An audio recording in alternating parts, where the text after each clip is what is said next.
ನಮಸ್ಕಾರ ಎಲ್ರಿಗೂ, welcome back to my YouTube channel.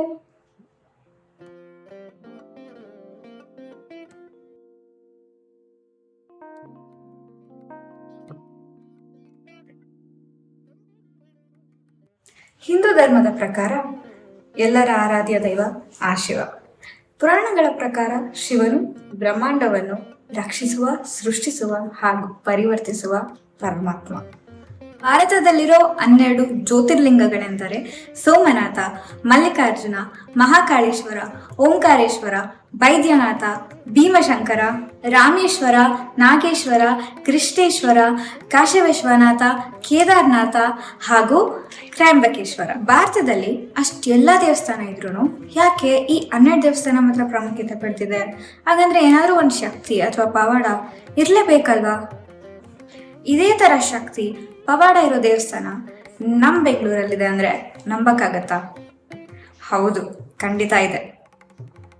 ಅದೇ ಈ ದೇವಸ್ಥಾನ ಶ್ರೀ ದಕ್ಷಿಣಮುಖ ನಂದಿ ತೀರ್ಥ ಕಲ್ಯಾಣಿ ಕ್ಷೇತ್ರ.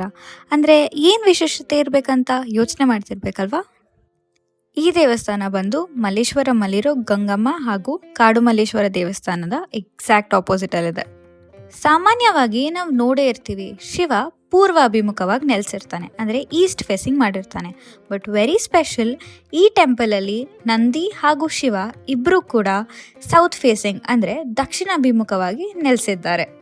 ಹಾಗೆ ಶಿವನ ವಾಹನ ನಂದಿ, ಇದು ನಮ್ಗೆಲ್ರಿಗೂ ಗೊತ್ತು.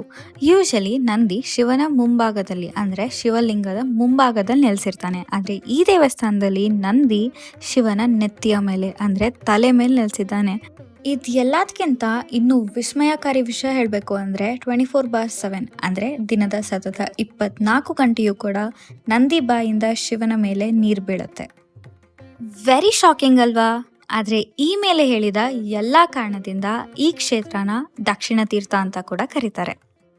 ನಮಗೆ ದೇವಸ್ಥಾನದ ಪರಿಚಯ ಏನೋ ಆಯಿತು, ಆದರೆ ಈ ದೇವಸ್ಥಾನ ಕಟ್ಸಿದ್ಯಾರು? ನಂದಿ ಬಾಯಿಂದ ಬರೋ ನೀರಿನ ಮೂಲ ಏನು? ಇದೆಲ್ಲಾನು ಈ ವಿಡಿಯೋದಲ್ಲಿ ಮುಂದೆ ತಿಳ್ಕೊಳ್ಳೋಣ. ಈ ದೇವಸ್ಥಾನಕ್ಕೆ ಸುಮಾರು 400 ವರ್ಷಗಳ ಇತಿಹಾಸ ಇದೆ, ಅಂದರೆ 400 ಇಯರ್ಸ್ ಆಫ್ ಹಿಸ್ಟ್ರಿ ಇದೆ. ಆದರೆ ಈ ದೇವಸ್ಥಾನ ಮಣ್ಣಲ್ಲಿ ಮುಚ್ಚೋಗಿತ್ತು. ಯಾಕಪ್ಪ ಅಂದರೆ ಈ ದೇವಸ್ಥಾನಕ್ಕೆ ಬೇರೆ ದೇವಸ್ಥಾನಗಳ ಥರ ಎತ್ತರವಾದ ಗೋಪುರ ಇಲ್ಲ. ಹಾಗೆ ಈ ದೇವಸ್ಥಾನ ನೆಲಮಟ್ಟದಿಂದ ಕೆಳಗಡೆ ಇರೋದ್ರಿಂದ ಕಾಲಕ್ರಮೇಣವಾಗಿ ಈ ದೇವಸ್ಥಾನ ಮಣ್ಣಲ್ಲಿ ಮುಚ್ಚೋಗ್ಬಿಟ್ಟಿತ್ತು. ಆದರೆ 1997ರಲ್ಲಿ ಅಂದರೆ 1997ಲ್ಲಿ ಈ ದೇವಸ್ಥಾನನ ಮರುಶೋಧಿಸಲಾಯಿತು, ಅಂದರೆ ರೀಡಿಸ್ಕವರ್ ಮಾಡಲಾಯಿತು. ದಿವಂಗತ ರಾವ್ ಬಹದ್ದೂರ್ ಎಲೆಮಲ್ಲಪ್ಪ ಶೆಟ್ಟಿ ಅನ್ನೋರು 1872 ಅಂದರೆ 1882 ಅಲ್ಲಿ ಈ ದೇವಸ್ಥಾನನ ನಿರ್ಮಿಸಿದ್ದಾರೆ ಅಂತ ಕನ್ನಡದ ಸುಪ್ರಸಿದ್ಧ ಲೇಖಕರಾದ BN ಸುಂದರರಾವ್ ಅವರು ಬೆಂಗಳೂರು ಇತಿಹಾಸ ಎಂಬ ಪುಸ್ತಕದಲ್ಲಿ ದಾಖಲಿಸಿದ್ದಾರೆ. ಇನ್ನು ಈ ದೇವಸ್ಥಾನದ ಆರ್ಕಿಟೆಕ್ಚರ್ ಬಗ್ಗೆ ಮಾತಾಡಬೇಕಂತ ಅಂದರೆ ಈ ದೇವಸ್ಥಾನ ಬಂದು ಚೌಕ ಆಕಾರದಲ್ಲಿದೆ, ಅಂದರೆ ಸ್ಕ್ವೇರ್ ಶೇಪಲ್ಲಿದೆ. ಸುತ್ತ ಕಂಬಗಳಿಂದ ಅಲಂಕಾರಗೊಂಡಿದೆ. ದೇವಸ್ಥಾನದ ಮಧ್ಯದಲ್ಲಿ ಕಲ್ಯಾಣಿ ಕೂಡ ಇದೆ. ನಂದಿ ಬಾಯಿಂದ ಹರಿದು ಬರೋ ನೀರು ಶಿವನ ಮೇಲೆ ಬಿದ್ದು ಅಭಿಷೇಕ ಆಗಿ ಕೊನೆಗೆ ಅದು ಬಂದು ಈ ಕಲ್ಯಾಣಿನ ಸೇರುತ್ತೆ. ಈ ಕಲ್ಯಾಣಿ ಸಾವಿರಾರು ಮೀನು ಹಾಗೂ ಆಮೆಗಳಿಗೆ ಮನೆಯಾಗಿದೆ.